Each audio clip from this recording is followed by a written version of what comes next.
Salut, chers fidèles abonnés de la chaîne Cliquez pour gagner. J'espère que vous allez très bien. Alors, dans cette vidéo, nous allons parler purement et simplement de l'adoption des crypto-monnaies qui commence par arriver à grands pas. Oui, nous allons parler aussi des banques, certaines banques centrales qui ne veulent plus peut-être entendre parler de CBDC, qui veulent maintenant rentrer dans la crypto-monnaie. Voilà, rentrer dans la crypto-monnaie. Nous allons aussi beaucoup parler de Binance. Savez-vous pourquoi Binance est en train de délisser certaines crypto-monnaies? Vous allez comprendre pourquoi dans cette vidéo. Et si vous avez ces crypto-monnaies-là, commencez par prendre de bonnes... En tout cas, on va vous passer l'information. Et après, c'est à vous maintenant de prendre la décision adéquate qui vous semble appropriée. Nous allons aussi parler, franchement, de... Je ne sais pas comment aborder ça. Mais vous allez comprendre. Oui. Un Russe qui se fait arrêter aux États-Unis pour des motifs. Bon. Et semblerait-il que... Et aussi, nous allons aussi parler de... Le directeur de la Banque centrale du Brésil a fait réunion avec... Encore... Vous allez comprendre avec qui.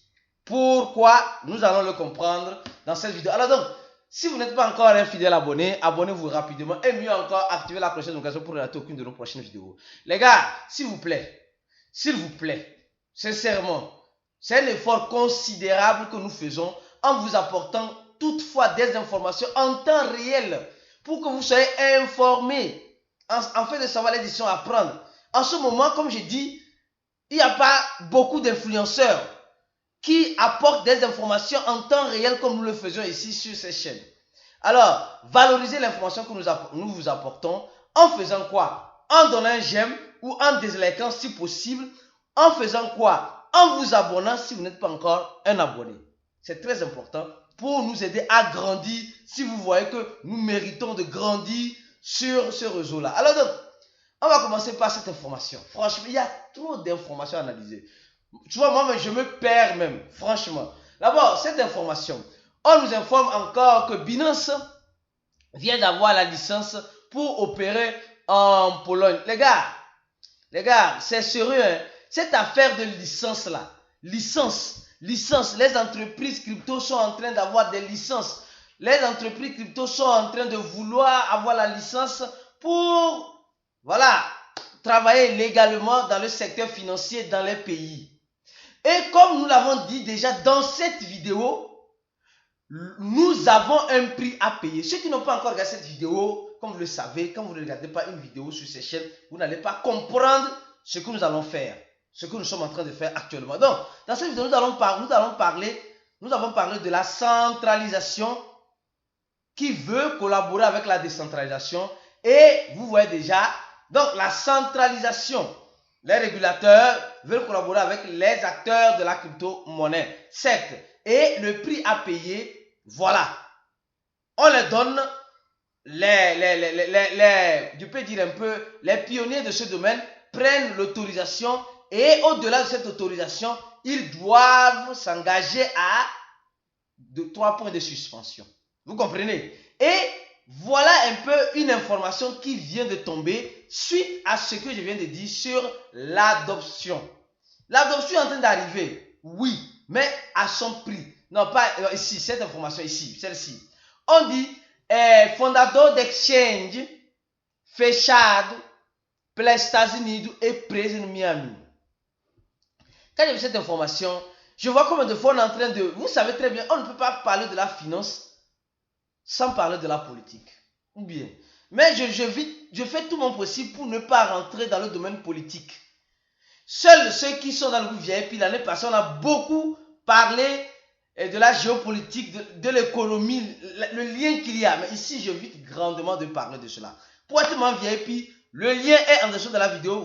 Vous nous suivez simplement, payez $80, vous faites notre cours et vous serez admis dans ce groupe VIP. Alors, qu'est-ce qu'on nous dit ici? On nous dit simplement que c'est un citoyen russe qui vit aux États-Unis.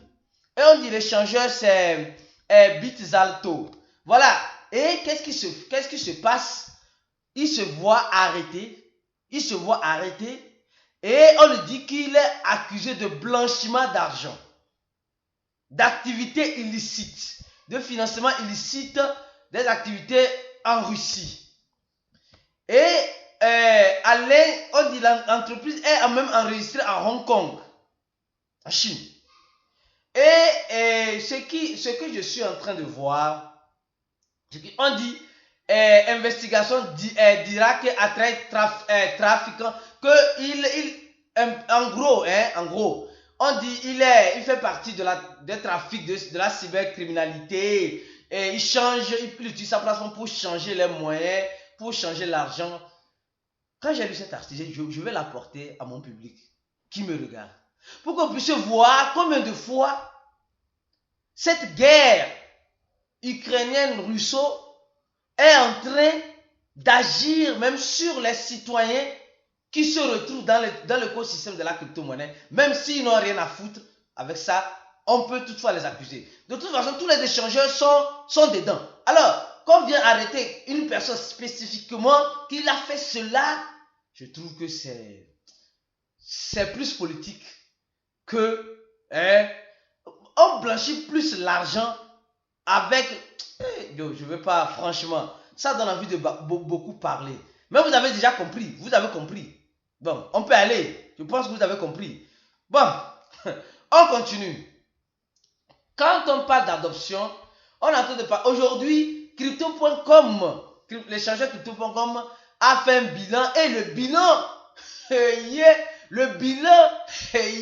nous dit ceci encore. Le bilan nous dit ceci. On nous dit 39% des personnes qui utilisent les crypto-monnaies, oui, 39%, je peux dire en gros, 39% de la population a commencé par adopter les crypto-monnaies. Vous voyez combien de fois l'adoption est en train d'arriver? C'est-à-dire que les détenteurs de crypto-monnaies ont augmenté de 39% et ont atteint le niveau record de 421 millions. Oui, 421 millions. Donc, on est en train de taper le cap de presque un demi-milliard. Oui. Donc, vous voyez, qui parle d'adoption, parle de nouvelles personnes qui commencent par s'accrocher. Regardez un peu. En janvier 2022, en février, mars, vous voyez un peu, comment ça ne fait que monter. Jusqu'à aujourd'hui, en décembre, ça ne fait qu'augmenter. En décembre, on a augmenté de 422 millions. Bientôt, presque un demi-milliard. Et on va continuer. La tendance, c'est que ça monte. Et quand ça monte, quand on parle des personnes qui commencent par rentrer dans cet écosystème, celui qui commence par acheter, commence par découvrir, commence par vouloir interagir avec cet écosystème de la blockchain et avec les crypto-monnaies. Et cela va donner une répercussion sur le prix de l'actif, surtout du Bitcoin qui est la crypto-monnaie la plus sécurisée, du moins grâce à sa blockchain en ce moment. Donc, l'adoption est en train d'arriver lentement mais sûrement. Et ceux qui se retrouvent dans cet écosystème, on vous dit toujours une chose: espérez le meilleur et se préparer au pire. Les crypto-monnaies nous donnent toujours l'opportunité, que ce soit dans le vert, que ce soit dans le rouge, vous avez toujours l'opportunité. C'est à vous de savoir saisir le moment présent pour vous faire de l'argent. Et qui parle d'argent, nous avons fait une vidéo short tout à l'heure, tout de suite, nous avons lancé en disant le secret pour gagner beaucoup d'argent. Oui, le secret pour gagner beaucoup d'argent. Dans cette vidéo, nous avons dit quelque chose qui est très important. Pour des personnes qui veulent se faire de l'argent, il vous faut savoir ceci. C'est très important. Alors, on revient encore sur cette affaire d'adoption. Donc, la tendance est que ça va faire que augmenter. Ça va faire qu'augmenter. Alors, qui parle d'adoption, après que la population est en train d'adopter, nous sommes en train de voir ceci, que la Banque centrale brésilienne a invité en réunion le fondateur de Binance, on dit le directeur de la Banque centrale, s'est réuni aujourd'hui avec l'exécutif, ceux qui sont bien dans la tokenisation, avec Césaire, le fondateur de Binance. Ils se réunissent pourquoi? Oui, c'est la question. Ils se réunissent pourquoi? Pourquoi la banque centrale, je dis, brésilienne, fait réunion avec l'équipe de Binance. Qu'est-ce qu'ils veulent faire? Ce qu'ils veulent faire, vous savez déjà. Ce que la population attend. Oui, c'est ça. C'est ce que la population attend, c'est ce qu'ils veulent faire. Donc il y a des pays qui n'ont pas encore légalisé à 100% les crypto-monnaies, mais nous remarquons que l'adoption est en train de venir au niveau des institutions. Ou bien la banque centrale brésilienne veut injecter beaucoup d'argent en crypto-monnaie. Peut-être que oui. Peut-être que oui. Vous le savez très bien. Les membres VIP, dans le groupe, on a déjà parlé que beaucoup d'argent, de la liquidité est en train de rentrer sur Binance. Vous savez pourquoi? Alors donc, on continue tranquillement notre petite vidéo pour que vous ne soyez pas fatigués de cette vilaine tête-là. Alors, au même moment que nous sommes en train de parler, je dis au même moment que nous sommes en train de parler de l'adoption, voilà la banque centrale, une autre banque centrale, oui, une autre banque centrale qui nous dit ceci ce matin. La banque centrale australienne NAB a créé un stablecoin.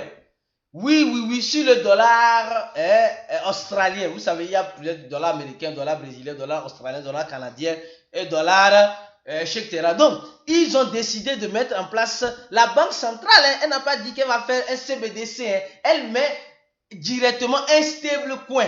Elle ne dit pas qu'elle va mettre en place un CBDC. Elle met directement un stablecoin. Un stablecoin sur le dollar australien. Donc, ça veut dire simplement que quoi? Les gens peut-être auront plus de liquidités à injecter dans cet écosystème. Donc, la banque centrale se dit, bon, comme nous, si on veut manger dans cette affaire-là, nous, on va mettre un stablecoin là, et vous allez déposer, vous aurez les stablecoins, et vous pourrez aller sur les échangeurs pour acheter ce que vous voulez. Donc, vous voyez combien de fois ça prouve, ça montre clairement, dans cette analyse que je suis en train de faire avec vous, que l'argent liquide est en train de vouloir forcer la porte et rentrer, et afin de pouvoir faire quoi? Gagner dans cet écosystème. Et ça serait fait sur, semble-t-il, sur la blockchain Ethereum et Algorand. Oui, donc, vous voyez un peu combien de fois on dit, ce n'est pas un CBDC. Un CBDC est différent de stablecoin. Ceux qui veulent se former pour mieux comprendre, on a un cours spécialement qui explique cela. Venez vous former pour mieux comprendre les terminologies dans cet écosystème et afin de savoir les bonnes décisions à prendre et suivre les conseils qu'on nous donne dans le groupe VIP. Ça, c'est des conseils même. C'est des conseils. Alors, mais après, à chacun de faire ce qu'il veut, comme bon le semble. Alors, les gars, on revient encore. Savez-vous pourquoi? Savez-vous pourquoi ce matin, Binance fait sortir un communiqué comme quoi ils vont déslister certaines monnaies. Oui, certaines monnaies. Et l'une des monnaies qui a attiré moi mon attention, c'est une monnaie, c'est cette monnaie-là. Cette monnaie-là. Le BAM. Oui, le BAM, voilà. BEAM, voilà. Vous savez, est-ce que vous avez fait des petites recherches pour comprendre c'est quoi cette monnaie? Quelle est ça? Voilà, je peux dire. Oui, qu'est-ce qu'elle fait concrètement? Sûrement, les gens n'ont pas approfondi peut-être leur recherche. Vous savez, cette monnaie que Binance veut déslister, c'est une oui. C'est une monnaie qui utilise le protocole de l'anonymat. Oui, qui utilise le protocole de l'anonymat. Alors, je reviens encore sur l'ancienne vidéo. Binance veut délisser cette monnaie-là. Elle a dit ici qu'elle va délisser cette monnaie-là le 26 janvier, donc dans quelques jours. Elle dit simplement que voilà, il y a l'équipe du projet, le niveau de qualification des activités au niveau du développement n'est pas élevé. Elle dit simplement le volume de liquidité n'est pas élevé. Elle dit simplement l'escalabilité et la sécurité de la blockchain de leur réseau peut suffire des attaques et bien d'autres choses. Le niveau de communication avec le public n'est pas bon. Les gars, c'est une crypto-monnaie qui utilise le Mimbo-Wimbo. C'est-à-dire que c'est une technologie qui permet de ne pas tracer les transactions, de brouiller les transactions. Et nous tous, nous savons que tout le monde, depuis 2019, que Binance et d'autres échangeurs ont commencé par déslister des crypto-monnaies qui utilisent les protocoles d'anonymat. Binance a déslisté plusieurs crypto-monnaies. Même elle voulait même déslister la crypto-monnaie Dash. Parce que Dash aussi avait un protocole d'anonymat en ce sens-là. Et ça n'arrangeait pas. Donc, pour avoir, vous comprenez maintenant, pour avoir ces autorisations, ils doivent suivre ces règlements. Ça, je crois bien que c'est ça. Ceux qui ont regardé cette vidéo-là, cette vidéo est elle-même, celle-ci, où j'ai bien parlé, j'ai bien expliqué comment le prix à payer. Voilà le prix à payer. Le prix à payer, c'est qu'on ne veut plus d'anonymat. On veut voir qui fait quoi à tout moment. Parce que les transactions par la blockchain de Bitcoin ne sont pas anonymes. Les gens passent anonymes. Non. Mais il y a des crypto-monnaies comme ZK, comme Monero, comme Bitcoin, BTCZ, comme Zcash. Ces genres de monnaies qui utilisent ce protocole d'anonymat et qui permet de brûler les transactions pour ne même pas savoir la destination finale du montant reçu. Donc, vous voyez un peu ce qui se passe. Or, au même moment, le Litecoin voulait implémenter cela. Les gars, franchement, je vous dis une chose. Gardez les yeux grands ouverts sur les monnaies qui utilisent le protocole de l'anonymat. Parce que les choses peuvent arriver à tout moment. Les échanges peuvent les déslister. Et l'anonymat et la privatisation, un peu dans cet écosystème des crypto-monnaies, nous pourrons toutefois la perdre. Alors, restez connectés sur ces chaînes. S'il y a du nouveau, nous reviendrons vous informer. Abonnez-vous. Donnez un j'aime et on se dit à la prochaine vidéo. Ciao.